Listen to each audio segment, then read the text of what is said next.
All right, and moving on, Russian strikes have killed 9 people across Ukraine, including 6 in the central Dnipropetrovsk region and borders the front line.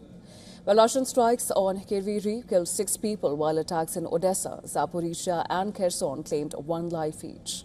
Ukraine's Air Force said that Russia launched 135 drones at Ukraine, 118 of which were shot down. Ukraine has stepped up its own strikes, frequently hitting all depots and refineries in Russia that it says are used to fund the war. Satellite images taken between 12th and 22nd of June showed damage to Russian infrastructure, including bridges, roads and oil storage facilities in Crimea and parts of Russia. On Tuesday, Ukraine's military said it destroyed a railway bridge over the North Crimean Canal, describing it as a strategic military logistic crossing used by Russian forces.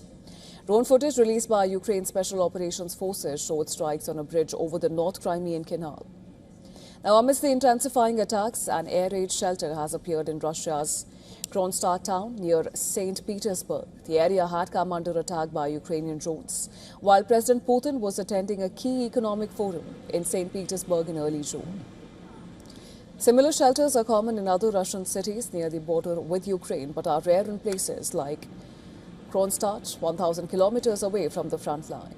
Meanwhile, Russia has said that the U.S. is no longer an objective mediator in its efforts to broker an end to the Ukraine war. Russian Foreign Minister Sergei Lavrov said that U.S. actions appeared to be pushing sanctions pressure on Russia. He also accused Washington of failing to deliver on understandings reached between Presidents Putin and Donald Trump at the summit in Alaska last August. As for the United States, judging by their actions, they appear to be abandoning any claim to the role of an objective mediator and are instead pursuing a course of escalating sanctions pressure on Russia. The statement made by the President of the United States right after Anchorage has been already forgotten, that what is needed in Ukraine is a long-term peace, not a truce for a couple of years, and that Anchorage laid the groundwork for moving in that direction. In a separate event, Putin accused Europe of openly preparing for a war with Russia through its massive rearmament program. The West now openly speaks of preparing for war with us and is ramping up military budgets focused on offensive capabilities. To justify such spending and the radical militarization of their states, NATO and EU leaders continue to rely on false claims regarding a supposed Russian military threat.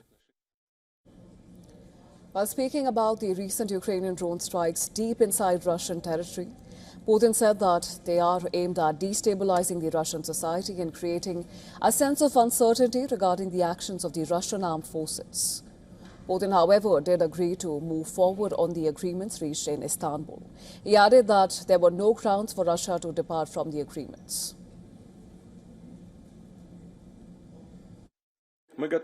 Russia, however, as has been stated repeatedly, is ready for peace negotiations with Ukraine. It is ready to proceed on the basis of the agreements reached back in Istanbul, agreements which, I would remind you, were initialed at the time by the Ukrainian delegation. That means they were satisfied with them, and I see no grounds for us to depart from those agreements.